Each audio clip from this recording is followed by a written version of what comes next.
What traits make up a good executive leader? What is life like for an Adventist businesswoman at the top? Consider this conversation ignited.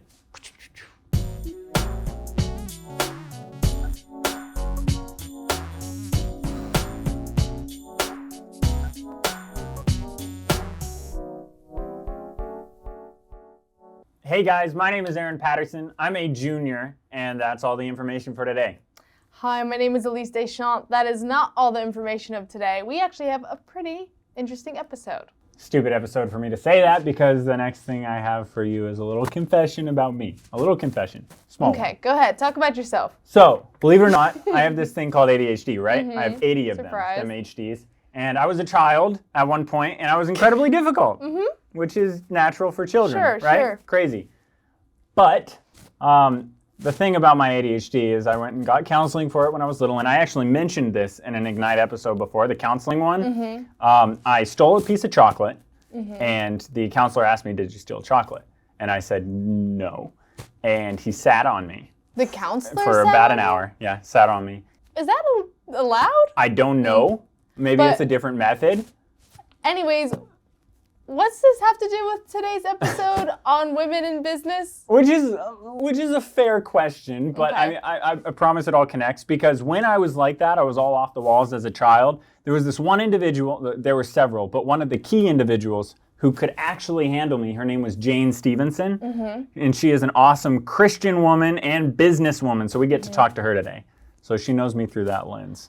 Miss Jane, I can't remember the last time I got to talk to you somewhat in person. For anyone who doesn't know you, tell us a little bit about yourself. Sure. Well, my name is Jane Stevenson, and I work at Korn Ferry, which is the world's largest leadership advisory firm. And I'm vice chair of board and CEO services. And the title probably means very little. So what I do is I work with boards and in the C-suite on board succession and CEO succession. So looking at who are the leaders that are the next leaders for companies or for the boards that lead and govern them. And I'm also executive sponsor for our Power of All initiative. And Power of All is how we put our diversity, equity, and inclusion capabilities into all of the work that we do as a firm. We happen to have the largest DE&I practice in the world. So that's what I do. Wow. Where are you zooming in from today? I'm zooming in from Marietta, Georgia, where I live with my husband, Alan. We've been married 39 years, and we have 2 adult children, Emily and Jonathan, and they are the light of our lives, 26, Emily, and 23, Jonathan.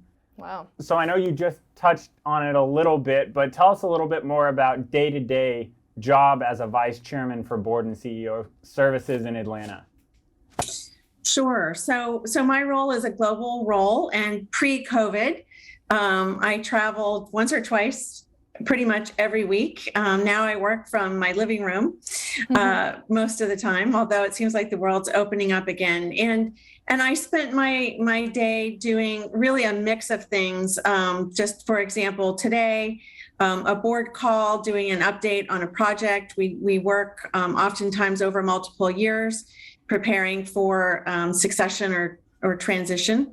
Had an interview with a CEO candidate for a company that we're just starting work with, talking about the assessment programs that he'd be going on. I'm doing a reference on a board engagement, talking to a new CEO about some work that he would like done by Korn Ferry. So it's really a pretty broad mix of external and internal meetings, and work across a lot of different angles. That's awesome. How many businesses or CEOs have you guys worked with, or are you currently working with? Well, so I have about 150 partners that are doing work in this space at any given time around the world. So we do quite a few. I'm not sure I could give you just an exact number at any one given time, but it would be at least 100 or more. Wow. Which CEOs have you helped put into place? So that would be a long list. So I'll just give you a couple in the last, 2 years or so. John Donahoe, CEO of Nike.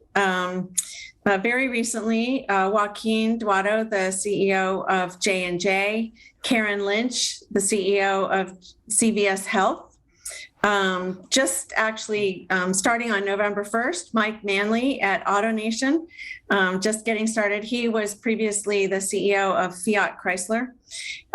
Jay Mazelski, CEO of IDEX, which is the world's largest animal health company. And Tom Palmer, who is CEO of Newmont Mining, the world's largest gold company. Wow. So those are some of the more recent ones. So I guess networking is pretty good, generally pretty good. Yeah. You know a lot of people. That's a good contact list. So then I feel confident asking this next question. What traits do you look for in an executive leader? We look for a number of different things. I think especially today, the world is changing so rapidly. And so you really have to be able to perform operationally, but also to transform at the same time. And that's a difficult juggle. To have those transformational leadership qualities at the same time as you're able to keep, so to speak, the trains running on time, and the agility that's required to do that is really important. We also look for people who are purpose-driven, people who are able to work across and beyond, not just looking in their own swim lane, but across the continuum. And increasingly in today's world, they really need to understand not only the business that they're driving, but how it relates from a socio-economic and a geopolitical perspective. So there's a lot more sensitivity today in terms of, how your company connects to society and to the world. Do you feel a level of responsibility for the leaders that you help put in place? And without naming any names, have you ever regretted a decision or realized afterwards that there was someone better for a job? Well, nothing is perfect. So, I've been really fortunate. In the main, things have worked out, but absolutely feel accountability. And one situation in particular, and I won't name it, but an activist board member took over as chairman. And it was a very difficult situation. And the first CEO quit after, I think it was 9 months or something. And I just felt terrible about, how that impacted him. So he actually ended up going back to his previous company in a bigger job. So that was the good news. But the next CEO that came in, I actually declined to participate in directly helping to recruit him. The activist chairman did it himself, and he ended up quitting too. So that was one that will really stand out. 35 years, that stands out as a really unusual and difficult situation. But 9 times out of 10, for example, with Karen at CVS Health, we did a lot of work to help her come up the curve and onboard. Actually, all of the CEOs that I mentioned, we've done some level of not just making the recommendation to the board, but helping to develop and cultivate their role, especially early days as they took over the role as CEO. Yeah.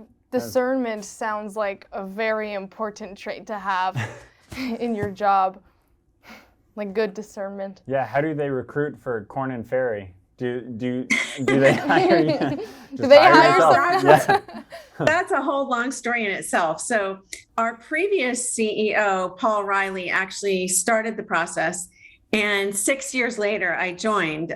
So our current CEO, Gary Burnison, was really the guy that got me over the line. And that was 11 years ago in June. I started my 12th year in July. So Wow. That's super cool. So we stalked your LinkedIn a little bit to get to know you professionally a little bit more. And I know that you've written a couple articles on women at the top. What has your experience been as a woman at the top, but not just a woman, but a Christian Adventist woman at the top? Yeah, well, I have a favorite quote, and so I'll share it. It's God doesn't call the qualified, he qualifies the called. And that is from Mark Batterson. And I think about that quote a lot. I find it really comforting. It is, it is a really interesting world that we live in, especially now, I would say. And, I candidly pray for wisdom multiple times every day for the right insight, the right advice to give. And at the same time, I feel really fortunate that for his own reasons, he's put me in some of the most powerful boardrooms in the world to give advice on such a sensitive topic. And people are just people. So I would say, Aaron and Elise, that, just remember that these people sleep, they eat, they put their pants on in the morning, just like you do.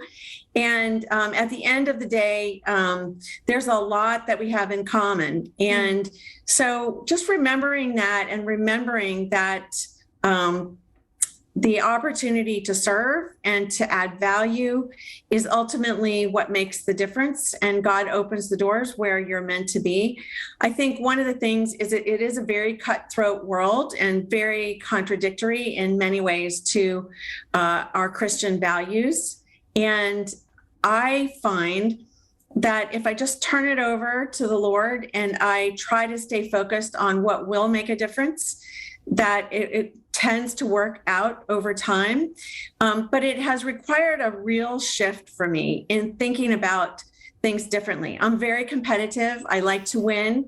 And I've come to just trust that if it was meant for me to be in a particular situation serving, that door would be opened. And if it doesn't, to just then say, you know what? Either I just got saved from something that I, don't know about, or there's something more significant in God's kingdom that he wants me to do. That is a pretty recent transition, and certainly not one that I've mastered, but it makes a very real difference. The other thing that I would say for any listener who's maybe early in career or in college, I think it's really important to think about who you are and who your values represent. And so often we aspire to labels and things that define us. But what has served the leaders that I place, and hopefully myself as well, is who these people are, what their values are, what they really believe in, and cultivating that person so that whatever door is opened that God calls you to, that you're ready for that because you're his. Directly into our next question. What would you tell your younger pre-professional self if you could speak to her today? I would tell her to relax.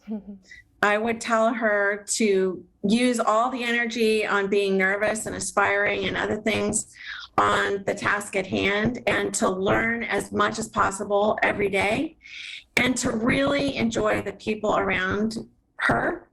That's really what matters in the end. I cannot tell you how many major doors have opened just because of strong trust and personal relationships. Wow. So that would be my best advice to myself. I would probably have relaxed a lot more and had more fun along the way.